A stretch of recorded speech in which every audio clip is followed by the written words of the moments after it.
aquí. Y voy a...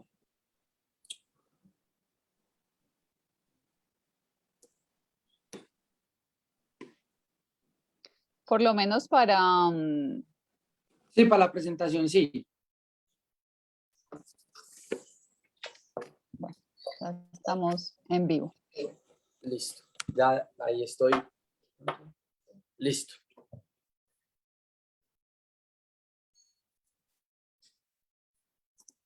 Ya, si quieren, yo lo de así me van viendo cómo se ve el internet. Perfecto. Claro, muy bien. Muy buenas tardes para todos.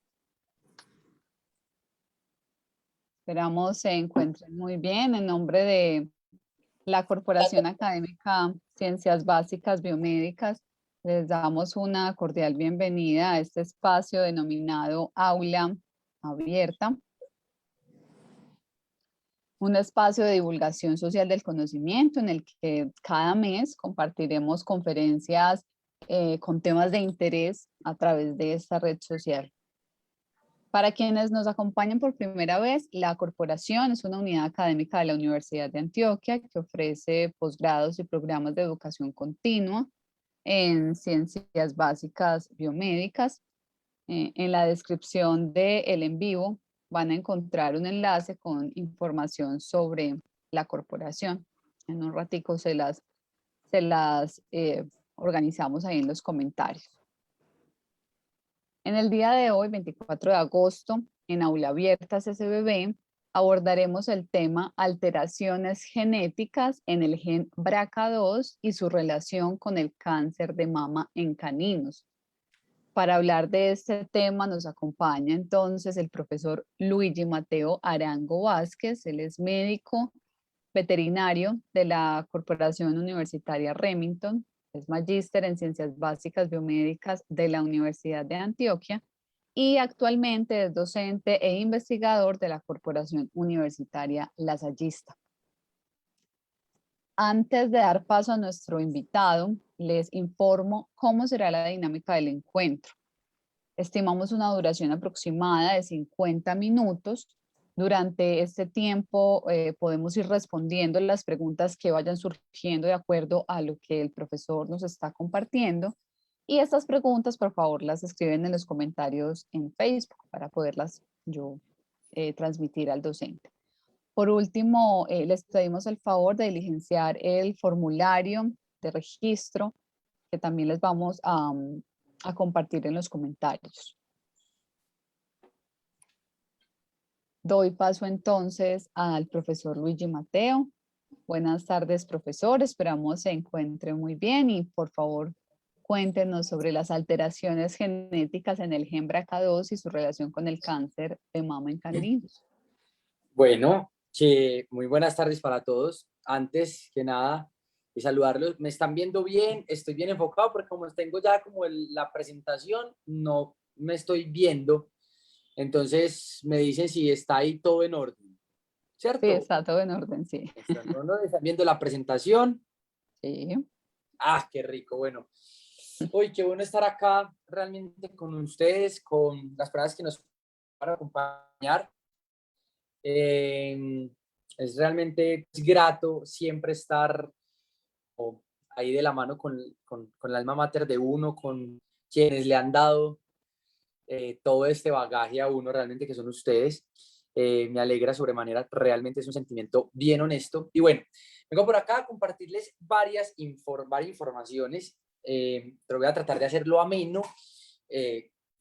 Cuando tengan algún comentario, alguna cosa, es simplemente escriben por ahí y la doctora va a estar ahí pendiente y ella va a interrumpir, nos va a hacer la pregunta y la vamos a responder. Entonces, si ustedes miran esta charla, dice alteraciones genéticas en el gen BRCA2 y su relación con el cáncer de mama en canino. Y uno inmediatamente, bueno, ese es el tema en el que yo trabajo. Obviamente no les voy a hablar sobre, pues, inmunobiología, pues, les voy a hablar sobre cáncer de mama en caninos. Soy médico veterinario, pues, trabajo en el área de anestesiología y estando ahí en el área de anestesia durante como 5 o 6 años me di cuenta que la mayoría de mis pacientes que ingresaban a cirugía eran pacientes oncológicos. Entonces me fui metiendo por esa rama y venga, pero Sí, los operamos y entonces, o sea, pero y entonces el equipo quirúrgico se encarga de ponerle a su bisturí y sacarlo y ¿qué? O sea, el oncólogo sí, quimioterapia, nah, nosotros estamos un poquito atrasados de eso. O sea, realmente nosotros carecemos de toda la tecnología que tienen los humanos para tratar esta dura enfermedad y entonces, bueno, de hecho, ¿qué vamos a tratar si no lo conocemos? Esa fue por la razón por la cual ahí como que empezamos en ese cuento, en esa investigación y eso es lo que les vengo a comentar hoy, no una investigación como tal, sino como qué se sabe y más que en este momento los caninos toman un sentido importantísimo. Cada vez más yo creo que vemos que queremos tener animales de compañía, animales no humanos al lado de nosotros y menos humanos. Y eso es una tendencia, no es un secreto para nadie. Y a eso nos ha llevado la sociedad. Y entonces nos damos más interés y exigimos más a los médicos veterinarios, más capacitados para atenderlos bien. Y hay que conocer eso. Entonces, eso es un tema que se ha estudiado, pues lo reportan en la literatura en 6 países nada más a nivel mundial. Y en Latinoamérica solamente en Brasil y Colombia. Entonces está todo por descubrir, todo por estudiar, aportar a la ciencia por si hay algún médico veterinario aquí en la charla y que esté interesado, se mete y se inscribe al posgrado, sea maestría, sea doctorado y empecemos juntos a trabajar en esto. Entonces vamos a iniciar, vamos a dar un recuento por lo que el canino, o sea, hay que conocer y cuál es su importancia para nosotros y por qué lo decidimos estudiar. Y van a darse cuenta que punto a punto les va a dar señales de por qué es importante el cáncer de mama en canino para nosotros. Resulta que o sea, a 15.000 millones de años empieza el proceso de domesticación. Como ven en la gráfica, los perros para arriba y para abajo con nosotros. Y funciones vitales, la casa, la protección, la compañía, pero eso, como el hombre con casi todo, te lo tergiversa todo, entonces hace más o menos 200, 300 años el humano le dio por decir, no, pues que a mí me gusta este perro de esta raza, este color, pues venga, para ver entonces cómo hacemos para que siempre salga el perrito de esa raza, de ese fenotipo, los ojos, la cola, parada, no parada, alto, pequeñito, chiquitico, que me quepa en el bolsillo, entonces sea la creación de la raza. Que literal en la ciencia la raza es un apartado genético. Así se describe la raza, un apartado genético. Eso es, el hombre intenta hacer que las características fenotípicas deseadas se mantengan en las generaciones siguientes. Y cuando hace eso, inmediatamente, pues, la embarra, digámoslo así. Pues, todos saben yo cómo soy, entonces yo hablo así, yo voy a tratar de hablar súper académico. Entonces, lleva ciertos errores, porque entonces va a limitar el entrecruzamiento y hace que, claro, esas características fenotípicas se mantengan, pero también las características genotípicas y la disminución en la variabilidad genética es malo para cualquier especie. Entonces empieza un cuello de botella evolutivo haciendo que esas características se mantengan en la población naciente, pero también a su vez que las características genotípicas se mantengan. Y claro, con las características genotípicas, que es lo que da el fenotipo y el ambiente da el fenotipo. Y entonces, claro, venimos con morfologías particulares, comportamientos particulares, pero también predisposiciones genéticas a ciertas enfermedades. Enfermedades graves, y las tenemos, hombre, les voy a dar muchos ejemplos. Mire, la diabetes, eso es genético, claro, hay unos factores ambientales, o comes mucha dulce y te va a dar diabetes. Entonces, claro, la diabetes, las enfermedades genéticas articulares, las que ustedes quieran, diferentes tipos de neoplasias. Ahí está. Miren el cladograma que nos von Humboldt y Bridget, pues Bridget y colaboradores por ahí en el 2010 nos proponen en su estudio, un Genome Whites que hicieron, se dieron cuenta que si ustedes analizan, miren cómo se diversifican las razas y se cierran o se clasifican, perdón, según el trabajo que generan. Miren que por aquí tenemos los Spaniel, los Toy Dog, esos perritos hermosos, tenemos como los parecidos a los lobos, los Spitz, de carrera. Entonces, claro, por funciones y por características los agrupamos, pero todos ellos van a convertir en uno particular, en un individuo que fue el Canis lupus. No Canis lupus familiaris, o sea, el perro, pero Canis lupus, el lobo. Entonces, todos en algún momento genéticamente convergen en lo que es el Canis lupus. ¿cierto? Entonces, claro, llegó esa variabilidad, diferentes fenotipos, pero todos sabemos que los genes tienen diferentes formas de presentación, que son los alelos, ¿vale? Y entonces, claro, se expresan, no se expresan todo lo que ustedes saben de dominancia, recesividad, dominancia parcial, pero al final cambia el fenotipo, pero el genotipo muchas veces se conserva. Y esa predisposición a diferentes enfermedades, como las cuales las neoplasias, afectan a nuestros animales de compañía. Y son enfermedades graves, porque mire que las neoplasias son patologías multifactoriales. Y ahí tenemos un gravísimo problema y un reto enorme. Eso de multifactorialidad. Si yo conozco la enfermedad, yo la trato. Claro, yo sé que el perro, la garrapata, le transmite una bacteria Ehrlichia y le da Ehrlichia, bueno, Ehrlichia canis o Ehrlichia CPP, lo que le dé. Y le da Ehrlichiosis y yo sé que eso le pongo una tetraciclina y yo lo combato y el perro sale adelante. Pero cuando la patología es multifactorial, hay varios factores que van a convertir en que eso aparezca, es donde se nos pone complicado y donde hay que estudiarlo. Entonces, la neoplasia es como proliferación anormal de las células y de forma incontrolada, porque esa célula pierde el control de la división celular, tiene factores ambientales y genéticos. Y entonces, póngale un chulito ahí, factor ambiental. ¿Listo? Factor genético. Vamos a estudiar un poco sobre eso. Para todos, el término tumor ha sido muy replanteado. Los humanos lo siguen utilizando y está ya claro que eso no es tumor, hace parte o a referencia a una tumefacción. Te das un golpe, te sale un tulundrón, una inflamación, eso es tumefacto, eso se te quita. Es un tumor, no puede ser un cáncer. Una neoplasia, sí, epistemológicamente neoplasia significa el nuevo crecimiento celular y que puede tener, según su comportamiento, benigno, o se clasifica como benigno maligno. Cuando maligno es cuando tienen características de invasividad, van a otros órganos, hacen daño, se implantan en nuestros tejidos y los pacientes la pasan muy mal. Y benignas son más localizadas, no tienen capacidad de metástasis, están ahí encapsuladas, simplemente abrimos, sacamos, sale completo, hacemos patología, bordes bien, no pasa nada. Adiós, neoplasia benigna. Neoplasia maligna es lo que conocemos como cáncer y eso es lo malo. Se nos proponen el cáncer le puede dar de cualquier célula. Nosotros, ellos y nosotros, porque ahí viene, primero, similitud histológica entre los caninos y nosotros. O sea, tenemos los mismos orígenes de las células redondas, que son esas que están en la piel, los histiocitos, mastocitos, plasmocitos, los linfocitos, que son unas células de defensa que están ahí como mal agrupadas, pero como son redondas, hacen parte de las células redondas, se clasifican así, histológicamente.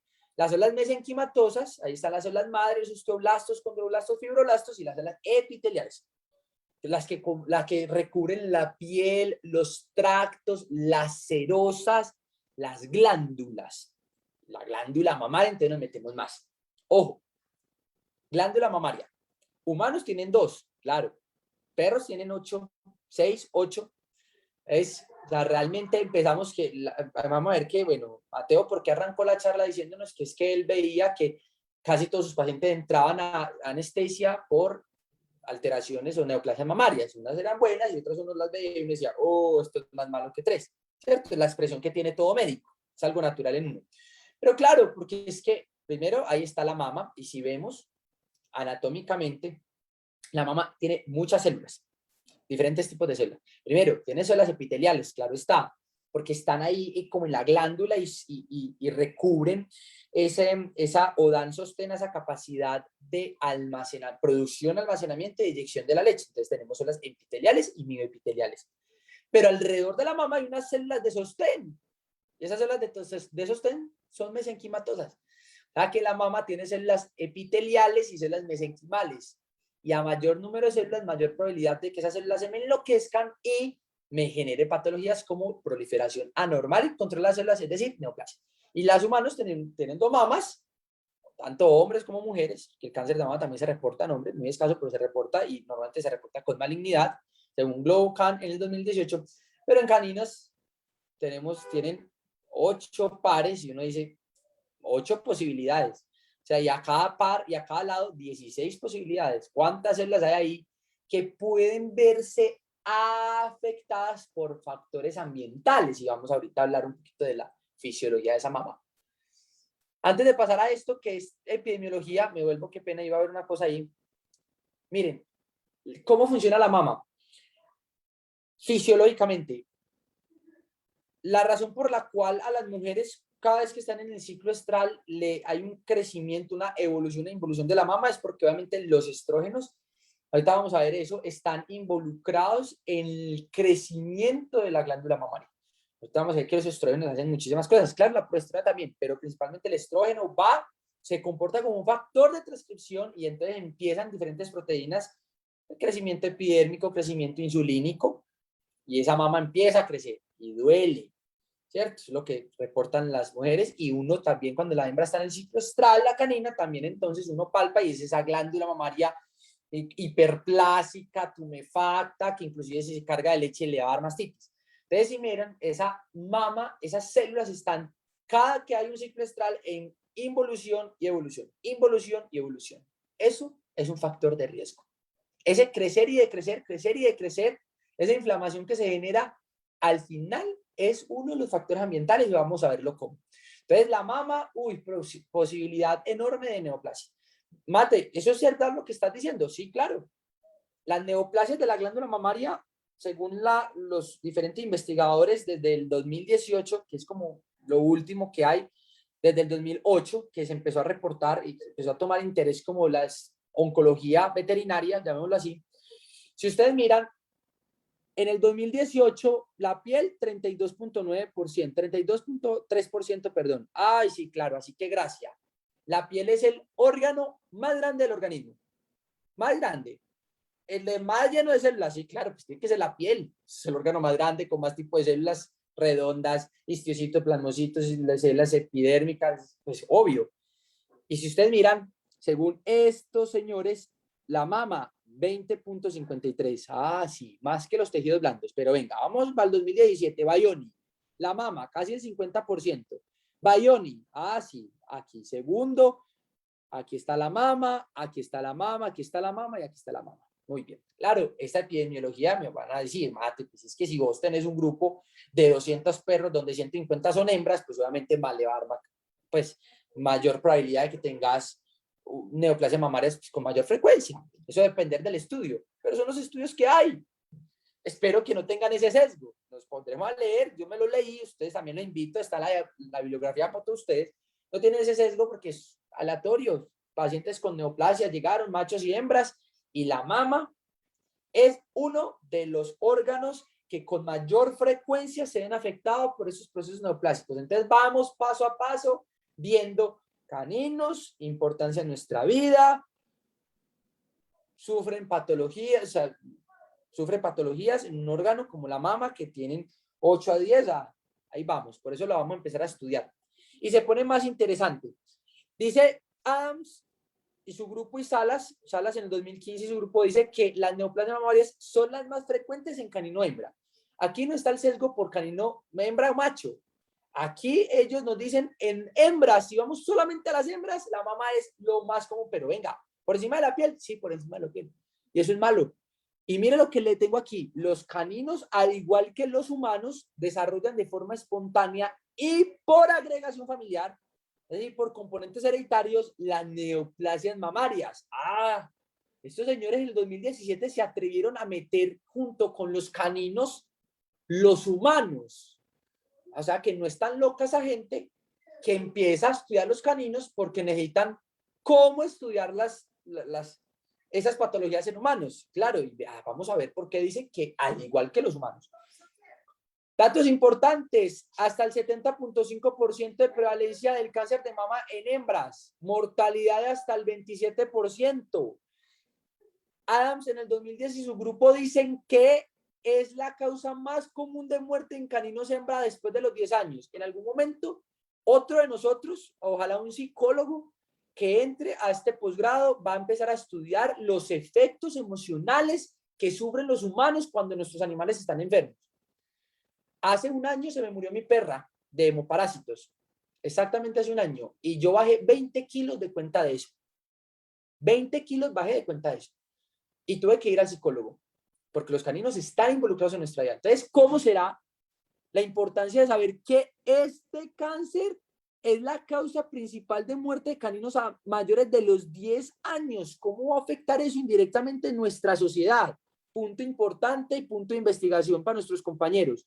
Y eso es importante saberlo. Aparece entre los 6 a los 10 años con una edad promedio de 8 años. Ojo a este dato, anóteselo ahí, edad promedio de 8 años de aparición, que es importante con lo que viene a continuación.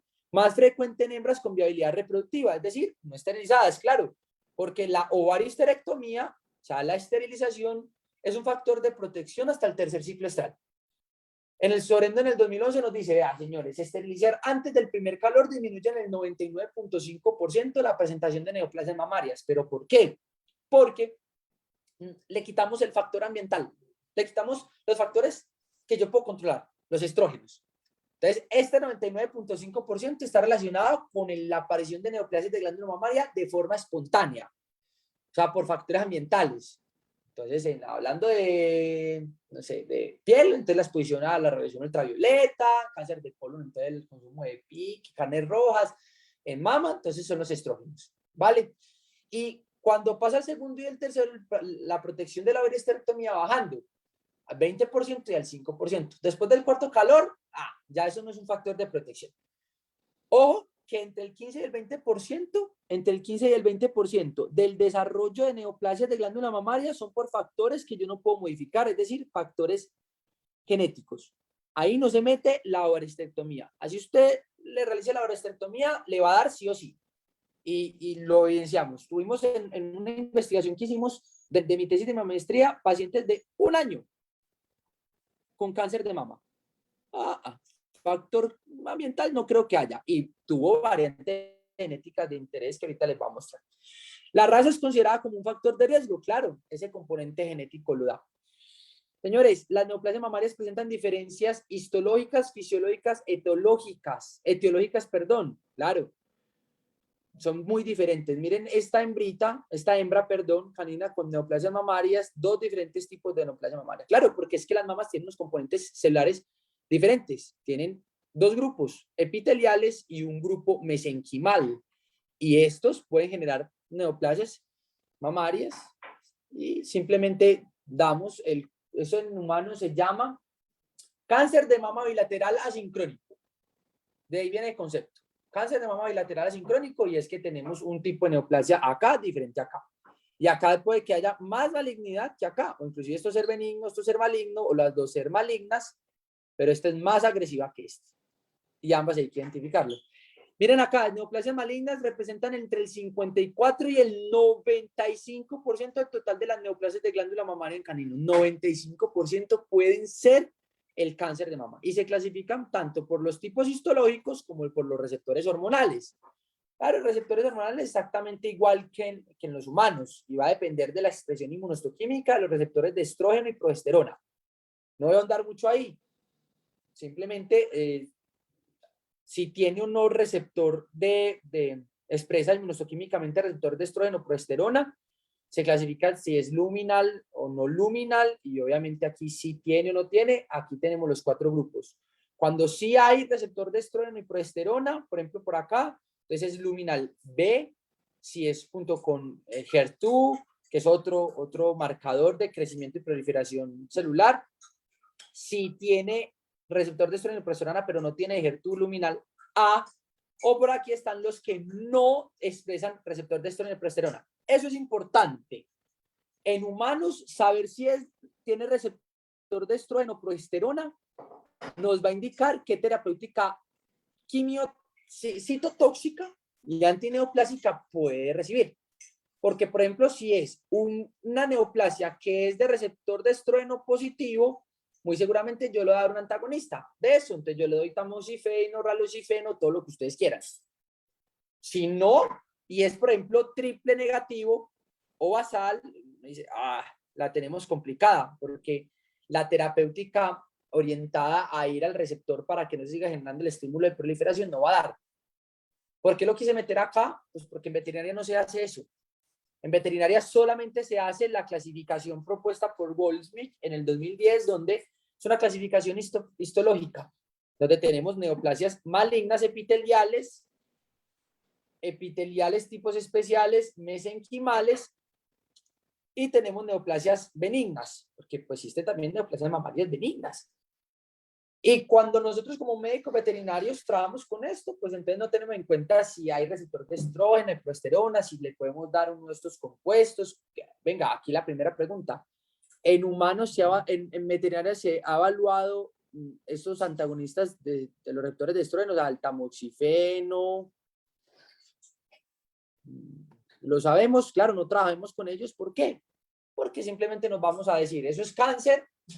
Si estamos de buenas y sacamos eso bien, le podemos medir márgenes, saber si está ahí todavía o hay invasión a vasculatura, nos dan unos criterios de malignidad, o sea, el grado histológico, y decimos eso es malo, muy malo, contra malo y mal pronóstico. Y nos dedicamos a hacer citotoxicidad fuerte, no enfocada. Eso es lo que hacemos nosotros.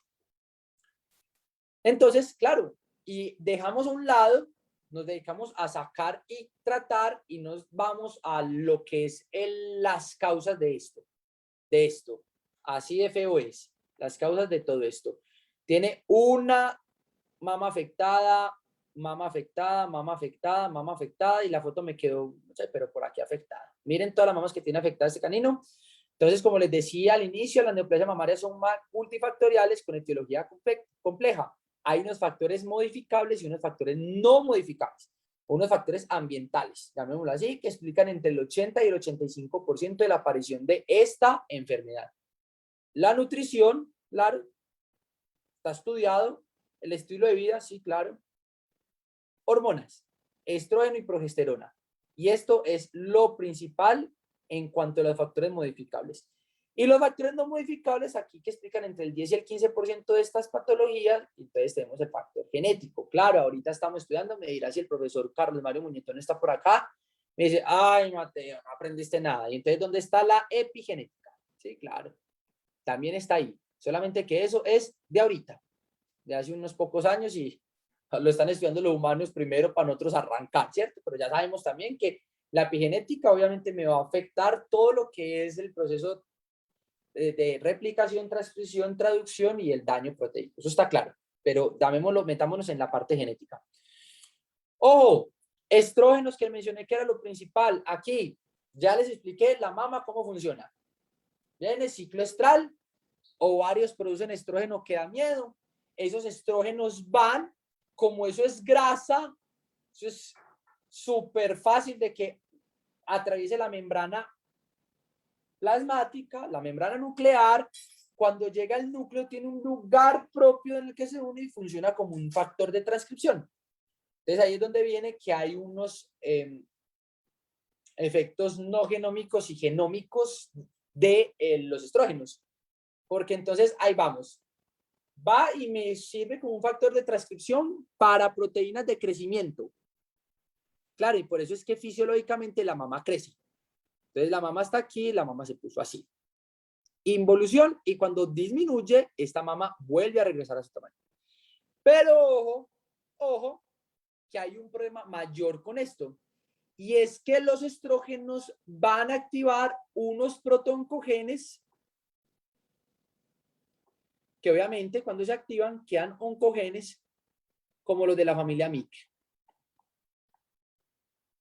Yo leí un artículo del profesor Carlos Mario que está por allá publicado, se los quedo viendo, no lo agregué, pero se los voy a deber, sobre las alteraciones de la familia de los genes MIC, particular CMIC, porque hay varios, y están involucrados en proliferación celular.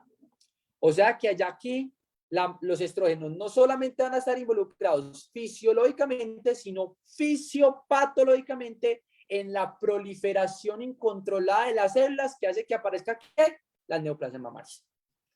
Por eso es que la ovarectomía es un factor de protección, porque si yo no permito que los estrógenos circulen, voy a cortar esto por aquí, voy a cortar esto por aquí. Mate, claro, hay otros problemas relacionados con el esterilizar a una canina antes del primer calor, sí. No se va a dar un adecuado crecimiento, entonces son perritas que quedan más chiquitas, de menor tamaño, las epífisis de crecimiento óseas también se van a afectar. Entonces porque lamentablemente, normalmente entre la hembra más parecida al lobo, entre más parecida al lobo, pues físicamente, también etológicamente y fisiológicamente. Entonces, cuando más se parecen a su antecesor, entonces ellas normalmente tienen su primer ciclo estral entre los 12 y los 14 meses. Entonces uno las esteriliza por acá. Si uno sabe eso, uno esteriliza por aquí a los 10, 11 meses y evita esto. Pero como ahora tenemos super caninos, super alimentados, con super concentrados, en la naturaleza normalmente toda la alimentación va primero a el crecimiento, desarrollo de los órganos, crecimiento, pelo y por último, cuando ya me sobra mucho la grasa, entro en ciclo estral. Ciclo estral. Pero como nosotros tenemos esas pinchercitas que le damos concentrado y concentrado y concentrado y carnita y arroz y papa, entonces claro, ellas tienen un avance acá y a los 6 meses entran en ciclo estral. Entonces aquí esterilizamos súper temprano. Entonces vienen los problemas que muchos colegas me dirán, mate, esterilizar antes del primer calor tiene problemas fisiológicos, pero también tiene problemas en la salud mucho más graves. Y entre los factores endógenos, que están los genes, resulta que estos señores investigaron por allá en el 2015 10 genes que en humanos también han sido estudiados y que se relacionan con el desarrollo de neoplasias de glándula mamaria en humanos. Entonces, señores, para allá en el 2015 dijeron, sí, pues entonces vamos a ver eso en caninos también.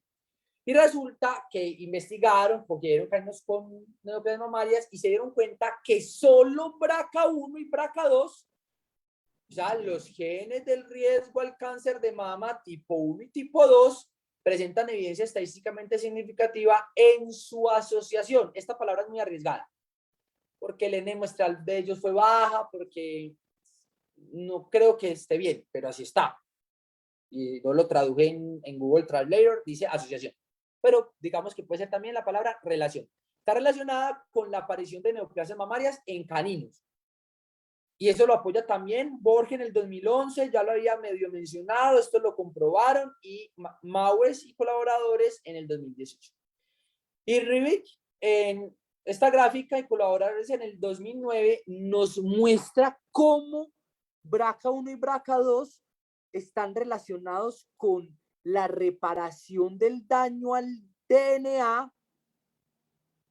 Pues, obviamente, si vamos al ciclo celular, aquí está G2A, bueno, es la fase de síntesis a G2, aquí estaría mitosis, y por aquí en la final de G2 es donde se va a ver uno de los puntos de control, el punto de control ese G2, en donde revisa y dice, ay, aquí hay un problema. Entonces viene, ustedes miran, aquí tenemos ATM, aquí tenemos a BRCA2, que literal les voy a enseñar que BRCA2 es importante porque él hace una asociación con RAD51, una recombinasa, y este complejo se me va a ir por acá y me va a hacer una reparación homóloga, que no se pierda material genético, se repara el DNA para que siga todo lo que es el ciclo celular. Mitosis y todo el cuento, que ustedes saben. Claro, y BRCA1 también. BRCA1 por aquí, mírenlo, aquí está relacionado también por otro mecanismo de activa la recombinación homóloga, pero BRCA1 y BRCA2, y aquí la ruta, ¿cómo se llama? ¿Cómo se dice? La ruta, BRCA1, BRCA2 está relacionado con al daño al DNA, que obviamente se produzcan proteínas antes, miran. Y yo les a veces que uno BRCA2 al DNA por recombinación homóloga. O sea, BRCA1 y BRCA2 son dos genes supresores tumorales. BRCA1 y BRCA2 son dos genes supresores tumorales que biológicamente su función es reparar el daño a la cadena del DNA. Si no está BRCA1 y BRCA2 bien, o sea, ¿quién va a reparar por ese lado? Entonces estarán otros. Pero BRCA1 y BRCA2 son supresores tumorales y son los riesgos para el cáncer de mama. Si uno está malo, ¿qué me va a aparecer la neoplasia? Obvio, claro, si es heterocigoto, si es homocigoto más, todo el cuento, pero ahí viene el problema. Dice Liu y Colores en el 2014 que las variantes genéticas en BRCA2, nos metemos en el cuento, BRCA2 están asociadas con el desarrollo de neoplasias mamarias en caninos. Miremos BRCA2. Mira, aquí lo tenemos. está en el cromosoma 25, tiene 27 exones y les muestro esta gráfica del exón 11 del BRCA2. Miren el tamaño, es el más grande. Ojo, es el más conservado en mamíferos.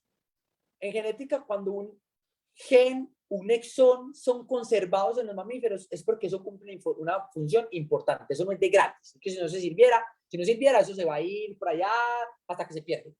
Es el más conservado en mamíferos. Y más importante, que el exón 11 tiene 8 dominios repetitivos de unión para las proteínas de reparación. ¿Cuál? RAD51. Principalmente el BRC3 y BRC4 son los que más se han estudiado y nos han dicho que cuando hay alteraciones aquí, vea, unión con RAD51, no pasa. Entonces, BRCA2 es importante, el exón 11 es importante. Entonces, en todo lo que son las bases de datos, en todo lo que es la literatura, bueno, bases de datos no, porque eso es en humanos. En caninos no tenemos ese gene back y esas cosas todavía.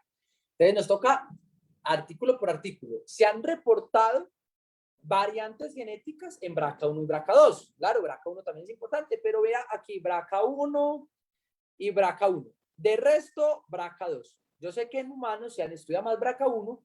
Nosotros en animales BRCA1 no hemos podido encontrar nada. Nosotros estudiamos BRCA1, exón 13, que es el más importante, el más conservado, y no encontramos nada. BRCA2 es en animales donde se encuentran las alteraciones que se pueden relacionar. Entonces tenemos las variantes genéticas. ¡Qué montón! Y miren la frecuencia de la variante genética aquí, 801. Miren la frecuencia de la variante genética 1435. En humanos esta variante genética también está, es la 1445, claro. De hecho, señores, la similitud entre la proteína BRCA2 humana y animal es del 96%. Ahí se les dejo esto pues para que se lo desayunen. 96% de identidad proteica, ¿vale? Entonces, en humanos está la 1445, ampliamente estudiada. Claro, son 10 pares de base más allá, esa es la misma variante. Créanme, ya la estudiamos, eso es la misma. Pero en caninos también 70.2%. Y tal, tenemos otra, la 1425, 10.4% y la 830 también. Variantes genéticas, obviamente hay unas que no nos reportan frecuencia, hay otras que sí nos reportan frecuencia, bien importantes. Se reportan humanos. Póngale asterisquito a eso. 1425 no se reportan humanos. Pero entonces tenemos variantes genéticas importantes. Esto ya lo mencioné. Esto ya también lo mencioné, perdón acá. Miren esto, las neoplasias mamarias, como les había mencionado, al igual que los caninos en humanos, se desarrollan de forma espontánea hereditaria. Les recuerdo el último informe de Globocan en el 2018, ¿no ha salido el otro? No lo he leído. El cáncer de mama en la mujer 24.2%. Eso es elevado, o sea, realmente eso es elevado. Listo, en caninos igual, muy elevado. Y entonces estudiamos caninos con cáncer de mama por unas razones.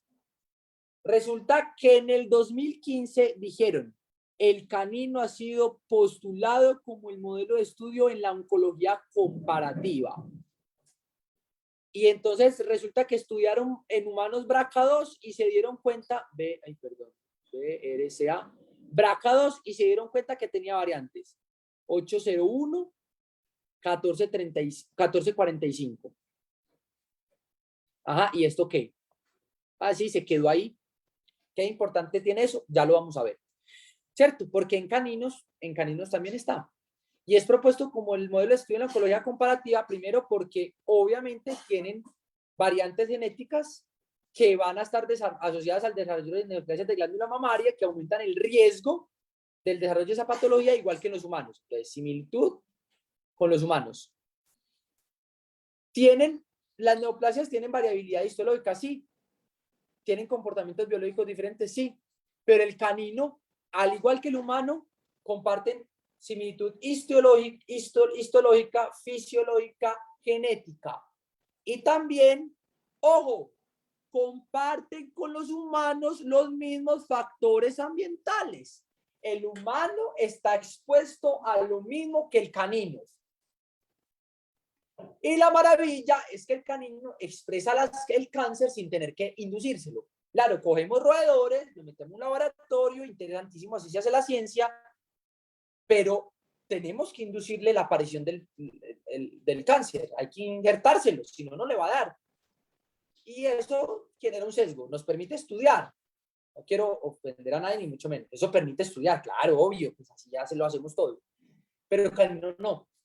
El canino permite estudiar la neoplasia porque la desarrolla de forma espontánea, no lo tenemos que meter a un laboratorio, inocularle unas células neoplásicas que se injerte ahí que crezca el cáncer porque lo hacen espontáneamente.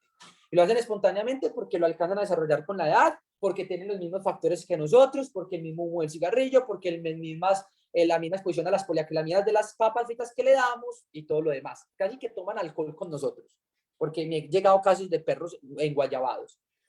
Entonces, esa es la razón por la cual el canino ha sido postulado en el modelo del estudio de la oncología comparativa. Y nosotros obviamente tenemos un plus de estudiarlo porque en humanos se ha estudiado la relación entre el genotipo y el fenotipo y en nosotros no.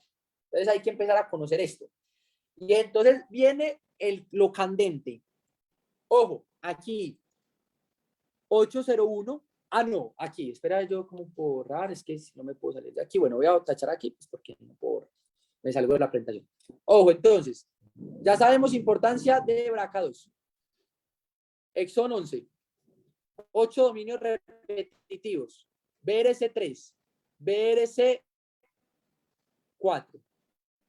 En humanos, yo escribo muy garabatoso porque soy médico, entonces me intentan entender. En humanos, se han reportado variantes 801, 1445. Y aquí se han encontrado cosas importantes. ¿Esto dónde está? Eso está por acá en las regiones BRC. Está en el exón 11. El más conservado, el más grande. Aquí se da la unión con RAD51. O sea que si de ahí hay una variante, esa variante afecta, ¿qué será lo que pasa? Pues aparece el lindo tumor. Bueno, perdón. El sesgo de estudiar con compañeros humanos. La neoplasia. Y entonces resulta que en la literatura, como empezamos a estudiar BRCA2 en animales, entonces tenemos que la variante 801, que también están humanos y están animales, mire lo que generan los animales. En humanos no está, pues se ha relacionado porque se encontró en pacientes con neoplasia, pero en animales, por primera vez, que eso es una cosa que tendrán que ir a estudiar los humanos, cuando esto se publique, en animales por primera vez se encontró que los caninos con la variante genética 801 en el exón 11 del gen BRCA2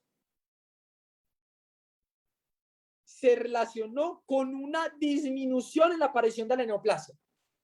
Y eso fue estadísticamente significativo. Miren, acá están los 801 bien, 801 con, o sea, como debe ser, 801 con la variante en condición que es es AA, como ven acá, 801 heterocigota, aquí está la variante, y 801 en condición homocigota. Los caninos con neoplasia de glándula mamaria que tenían la variante 801 en condición de homocigota con relación a los que no tenían la variante, presentaron la neoplasia de glándula mamaria con una disminución de hasta 2.5 años. O sea, la desarrollaron los 5.5 años en promedio, 5.5 años. Eso es importantísimo. Que yo tengo un cáncer de mama, en donde tengo un factor genético, en donde yo sé que hay una variante genética que se me relaciona estadísticamente significativo con la aparición de neoplasia de glándula mamaria, es un boom, es un éxito, es importantísimo, porque entonces el médico al tener que está en la clínica, dice, aquí, hay canino de 5.5 años llenando la historia clínica y el motivo de consulta, doctor, tiene una bola en la mama. Tiene 5.5 años. Diferencial no puede ser cáncer de mama. No puede ser. Sí, sí puede ser, señor. Y preocúpese. Preocúpese porque su perra de 5.5 años, empezando a vivir, tiene cáncer de mama. Aquí les dejo esta información. Primer ítem, primer puntísimo importante. Lo sabemos en animales. Eso hay que extrapolarlo en humanos. Dato importante de la literatura, míreme pues, variante 1425, no registrada en humanos, no en humanos. La anterior sí, en animales sí. Y míreme pues, Oshai, Osmen y sus grupos de colores 2015-2017 que la encontraron, entonces empezaron. Mire pues tan interesante. En análisis en Moodpred, que es un predictor de daño a la estructura proteica, y hay varios, y hay muchos, ¿cierto? Pero ellos lo trabajan con Moodpred, reporta que la modificación 1425 es el cambio con una mayor probabilidad, porque como es un predictor, siempre te lo vas a tener que copiarlo así, con una mayor probabilidad de estar asociado con el desarrollo de neoplasias mamarias en caninos, la 1425. Entonces, hacen una modelación cristalográfica de la proteína y en donde tenemos el tipo natural y mire dónde está con la treonina y mire el tipo mutante donde está con una prolina. Realmente, si ustedes miran este aminoácido, la forma como nos proponen en la modelación y cómo cambia a la prolina, mire el cambio estructural que tiene. Acá, créame, que acá va a haber en la secuencia de la proteína de aminoácido, con otro aminoácido, y así la cadena polipeptídica que forma BRCA2, cuando se enfrenta con una prolina, de pronto aquí dice, no, yo no tengo afinidad con eso.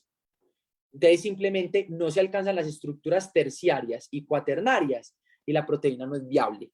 Y si la proteína no es viable, eso es malo. De hecho, por ejemplo, estos mismos señores en el 2011, ellos hay un programa que nos habla pues como de la escala de conservación, en donde, pues la escala de conservación del aminoácido, obviamente donde 8 y 9 es lo más conservado, 1 y 2 puede ser variable y eso va a ir en relación a ¿qué? A la importancia del aminoácido. No es lo mismo que vos tengas por aquí esto no es tan importante y puede variar, pero mire por aquí cuando tenemos el 1425. Aquí estamos en el exón 11. 14, 21, 22, 23, 24 y aquí está el 25. Y mire qué debe de ser, mire cómo se cambia ese cambio de esa treonina por esa prolina acá. En la escala de conservación es 8. O sea que esa prolina es demasiadamente conservada, muy conservada. Esa treonina que es ser tan conservada, perdón, y se me cambia por esa prolina, modelación cristalográfica, cambio estructural, eso me va a afectar. Realmente eso me va a afectar. Y entonces, si ustedes ven, y hay unos más afectados, mire, por ejemplo, aquí 14, 31, 32, 33, 34, 35. Mire, por ejemplo, esta región, lo conservado que son estos aminoácidos. Y recuerde que yo le dije en la diapositiva anteriores, por acá, la 1445 en humanos, la 1435 en caninos, por aquí en esta zona. Solamente que no hemos estudiado en eso. ¿Por qué si tenemos la evidencia ahí de que pasa algo? No lo hemos hecho. Yo no lo hice porque no tenía platica. Se me acabó la plata del proyecto. Si no, ahí estuviera y es lo que tenemos que hacer, buscar plata para poder dar estos avances. Mire que estos dos señores, Osmen en el 2017, se basaron en los resultados de estos señores japoneses muy tesos en el 2015, en donde mire cómo ellos analizan. Mira, aquí tenemos, ellos nos analizan la unión. Obviamente nos ponen un control, nos muestran la unión de RAD51 con BRCA2 cuando hay las diferentes variantes del 1425 y mire que también analizan la 1435. Y si ustedes miran, cuando hay la 1425 con la variante genética, o sea, no con treonina, sino con prolina, en condición homocigota, mire la actividad de la luciferasa como disminuye. Mire cómo va a disminuir la unión de RAD51 con BRCA2. Cuando hay prolina, que es treonina en la 1425, que es la variante genética en condición de homocigota, mire cómo la luciferasa, esa actividad se disminuye, porque hay una disminución en esta funcionalidad. Claro, sí, mate, miremos cómo es lo normal. Sí, mire lo normal. Mire con la treonina, mire lo elevada que está la función. Claro, y se disminuye cuando están heterocigotos, sí, claro. Pero la mayor alteración es cuando está, ojo, en condición homocigota. Y si a eso le suma la 1435, que tiene aquí la variante,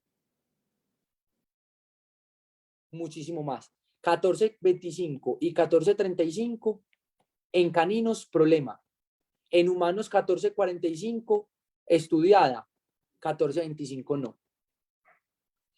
Ojo, yo les voy a decir una cosa. Estudios previos que evalúan la unión entre BRCA2 y RAD51 en la literatura, quiero que esta palabra la analicemos aquí, esta discusión, concluyen que ante la presencia de esta variante genética, ¿de cuál? De la 1435, aquí estoy hablando de la 1435, respecto a esta unión de BRCA1 con RAD51 de la 1435, la literatura previamente concluye que hay una inhibición en la asociación de estas dos proteínas. Claro, ¿eso dónde lo sustentan? De aquí está el sustento, aquí está la prueba molecular, laboratorial, experimental de eso. Caninos, ya se sabe, ya, chulo. Humanos. ¿Qué de humanos? Altísima frecuencia, sí. ¿Y qué sabemos y cómo le estamos extrapolando? Hay información, ya se las acaba de presentar. Una motivación más. 801. La predicción en los algoritmos como Folipen, Provean, nos dice que es una variante de efecto deletérea. Cuando está en condición homocigota en caninos se relacionó estadísticamente significativa con la disminución en la aparición de las neoplasias de 2.5 años. Eso es muchísimo. En humanos, les recuerdo que el canino es el modelo de estudio de la oncología comparativa. En humanos, ¿qué pasa? En caninos es importante. Pero aquí es donde yo vengo con unas preguntas para todos ustedes. Bueno, y entonces, ¿dónde vamos a continuar con las investigaciones experimentales que nos permitan buscar esas relaciones entre el genotipo y el fenotipo?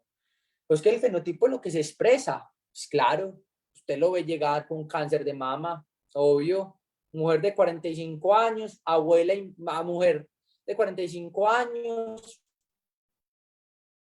mamá con cáncer de mama, abuela con cáncer de mama, pues sí, claro, Angelina Jolie, más inteligente ella.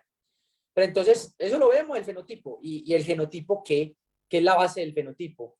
Aquí está la evidencia real. Estos estudios están en la literatura, los pueden leer. Esto se va a publicar. Esta es la relación estadísticamente significativa entre una variante genética, la 801, y el cáncer de mama. Pero esto tiene que servir para los humanos. Entonces, mi invitación es a que en estas unidades académicas, en estos centros académicos, en estas corporaciones académicas que nos facilitan, que nos ponen una talla mundial, permitamos continuar en la investigación, permitamos continuar, ya hay una base. O sea, que se quiera meter por acá porque lo veas importante, un biólogo, un microbiólogo, un médico veterinario que esté ahí en el proceso. Ah, sí, claro. Estudiemos el cáncer. Les va a dar una cosa importante, un dato importante. Cuando el médico veterinario se gradúa y hace el juramento, no jura a salvaguardar la vida de los perros y de los animales, vacas, caballos, no. Eso no es así. El juramento que hacemos los médicos veterinarios es que vamos a hacer todo por salvaguardar la vida de humanos de las patologías o las enfermedades que los animales le puedan transmitir. El médico veterinario no que estudia, claro, estudiamos porque eso nos da plata, porque ganamos, tenemos que comer, porque entonces podemos tratar animales.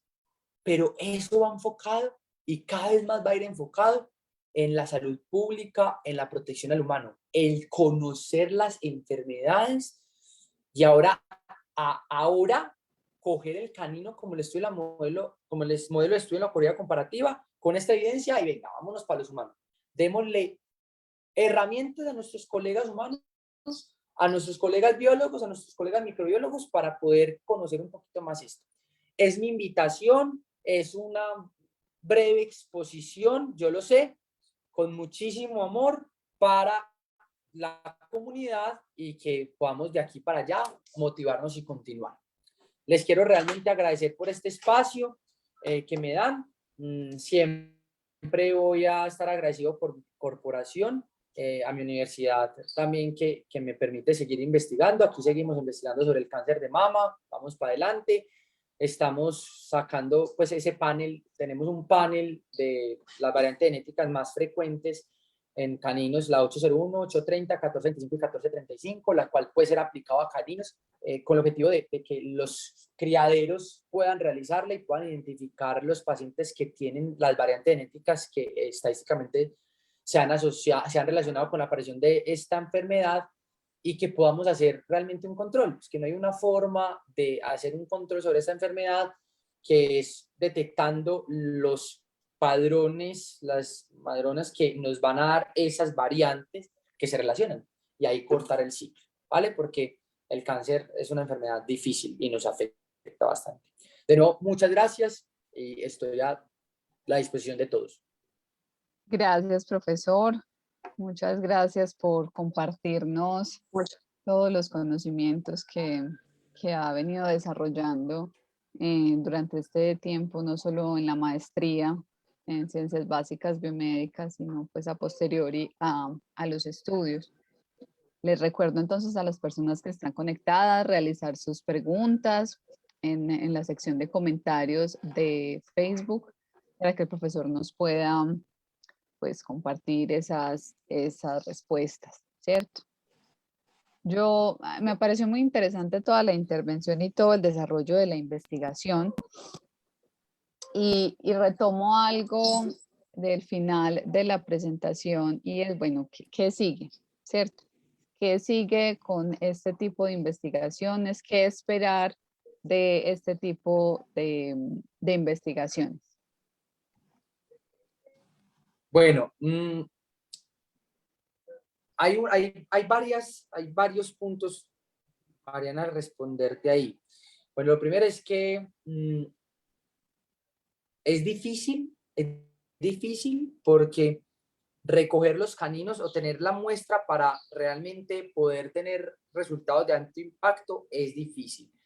Durante el periodo donde yo estoy estudiando y recogiendo muestras, alcancé a recolectar 75 pacientes en el que tengo el DNA, en donde tengo eh, los tejidos neoplásicos, todo listo para todo lo otro que venga.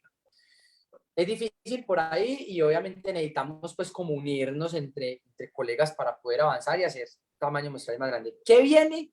¿Qué viene? Solamente hay estudiadas, o sea, pocas, o sea, realmente si vamos a ver son 57, de las cuales no hay mucha información. De hecho, por ejemplo, cuando yo estuve, fue curioso, cuando estuve en la literatura estudiando, en BRCA1 se estudia más, son como regiones intrónicas, porque en las regiones exónicas no se ha encontrado nada, por allá uno variante en el exón 13, pero por ejemplo no había mucha información, no había por ejemplo la frecuencia, para yo saber cuál era mi tamaño muestral que me permitiera realmente tener un hallazgo con esa variante, pues porque si me dicen que es el 1%, pues Virgen Santa va a tener que tener muchos pacientes. Entonces resulta que en esos 75 pacientes, no 150 cromosomas, pues no lo encontré, no la pude encontrar. No está, no sé, no pude porque no tenía información. Entonces, hacer este tipo de investigaciones, ¿para dónde vamos? Es primero, y la base es poder crecer la información, nutrir la información frente a las variantes genéticas. Estamos en ese primer estadio.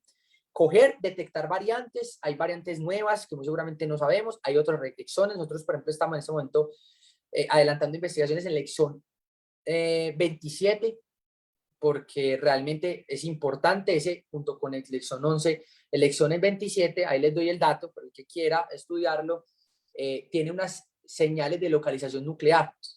BRCA2 debe ir al núcleo y en el exón 27 están las señales de localización nuclear. Cuando hay variantes en el exón 27 y no se hace señal de localización, el BRCA2 no puede ir al núcleo y no puede reparar. Entonces la proteína está mala. Entonces ahí vamos. Entonces lo primero que hay que hacer es que hay cantidades de exones en que no hemos investigado. El exón es el que todos queremos porque tenemos cierto sustento. Y ahí vamos con el exón 27, que nos dimos cuenta que tiene las señales de localización nuclear, pero y entonces los otros 25 exones, ¿qué? Y BRCA1, ¿qué? Entonces lo primero es tratar de coger toda la información y conocer bien BRCA2 para poder empezar a aterrizar las ideas. Claro, como ya conocemos la variante 801, fue fácil detectarla en esta investigación y decir, cuando está homocigota se disminuye la edad de aparición. Pero y entonces de las otras, ¿qué? Nada, entonces lo primero es eso, a eso le estamos apuntando, en eso nos tenemos que unir, para después proponer esos estudios experimentales, sí, donde entonces cojamos y venga, ya tenemos estos caninos acá, venga, hagamos un western, venga, hablamos esto, y miremos cómo está la asociación y cojamos evidencia experimental, porque la evidencia que tenemos ahorita es estadística, y eso es importante, pues porque si no hay estadística no hay nada, pero cuando tengamos la evidencia estadística, vamos a la parte experimental en ese paso a paso. Apenas empezamos. Lo más reciente de esto, les recuerdo, si miraron, lo más reciente de esto es en el 2015. O sea, que hace 6 años, pues eso no es nada. Entonces, y nosotros Pero llegamos sí en es un paracaídas, proceso. y nosotros llegamos en paracaídas en el 2020. Pues entonces todavía falta un chorro por recorrer y ahí vamos. Y eso es a lo que está apuntando este tipo de investigación. Qué bueno, muy interesante. Profe, saludamos a Asmin Celeste que nos escribe. Muchas gracias por estar conectada con nosotros en la tarde de hoy. Y ella nos hace una pregunta, bueno, mejor dos preguntas, y son, ¿hay alguna relación entre el tamaño de los caninos y la frecuencia del cáncer? Y la segunda pregunta es, ¿alguna relación con la raza para prestar más atención y realizar seguimiento más continuo? Ay, Yasmín, hola. Yasmín fue mi compañera de maestría. Teníamos unos tutores en común. Uy, me da como me quisiera devolver a estudiar. No puedo presentarme al doctorado. Bueno, vean, aquí voy a volver a compartir pantalla. Si esto me deja. Ay, yo no me quiero salir. Aquí me está saliendo un anuncio. Virgen Santa.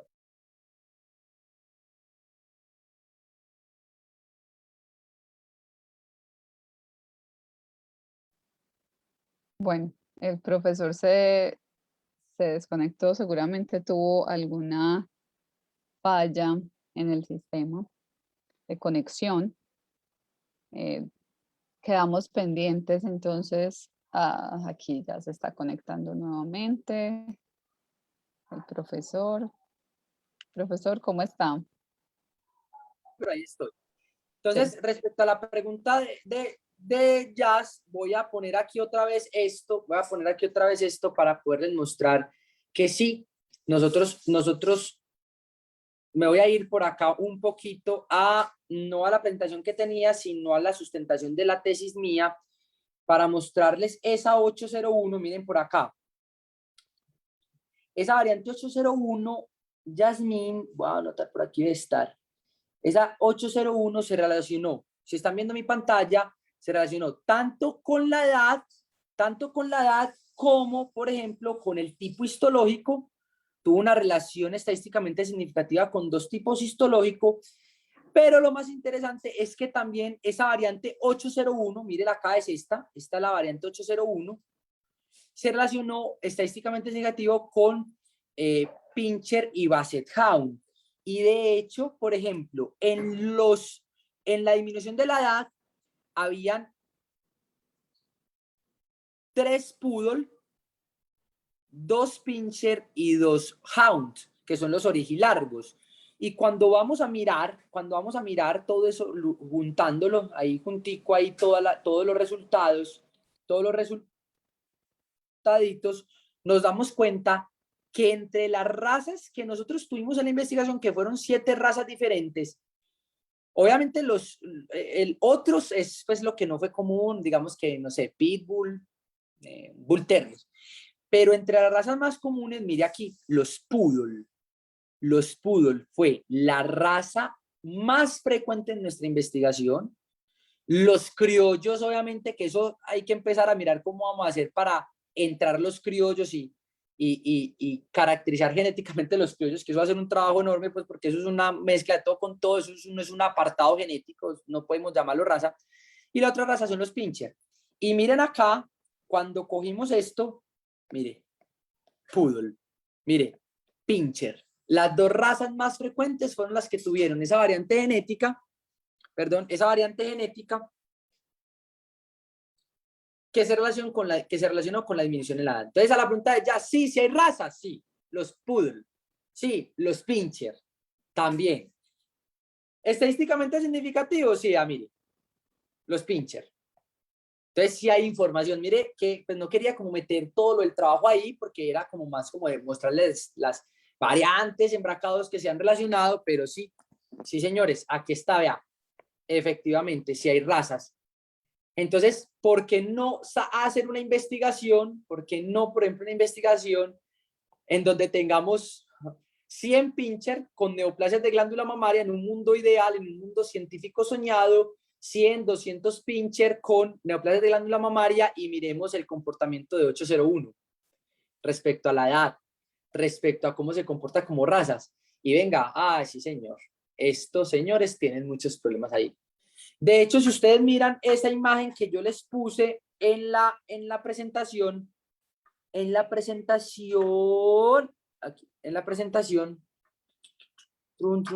aquí. Esto es un pincher. Hola, soy un pincher. Entonces, realmente quería ya, sí, los pincher, los poodle. Respecto al tamaño, no. No lo consideramos, no lo he leído. Aquí pues como obviamente haciendo una retrospectiva de todo, normalmente son más los perros pequeños que entran por neoplasias de glándula mamaria que los perros grandes. Habría que mirar qué y cuál es el sustento. Pero el sustento científico está en los pincher y en los poodle. ¿Listo? Listo. Muchísimas gracias, profesor Luigi, por la respuesta. Espero que a la profesora Jazmín le haya quedado también resuelta las dudas que él nos ha planteado. Muchísimas gracias nuevamente, profesor, por acompañarnos en esta tarde, a Jazmín Celeste, a Laura Marcela Mira, que también nos acompañó, y a los demás asistentes en este espacio. Muchísimas gracias. Les recuerdo que esta charla y las demás que hemos hecho en el marco del proyecto Aula Abierta CCBB las podrán encontrar aquí en la página de, perdón, de la corporación. Y bueno, los esperamos en un próximo encuentro. Recuerden que esperamos hacer este tipo de charlas de manera recurrente, mensualmente. Entonces, por aquí también, por esta página, se podrán enterar de las fechas y de las temáticas que vamos a abordar. Entonces, profesor, nuevamente muchas gracias. Les deseo una feliz tarde y a todos los que están conectados una feliz tarde. Una feliz tarde para todos. Mil gracias por la invitación. Chao.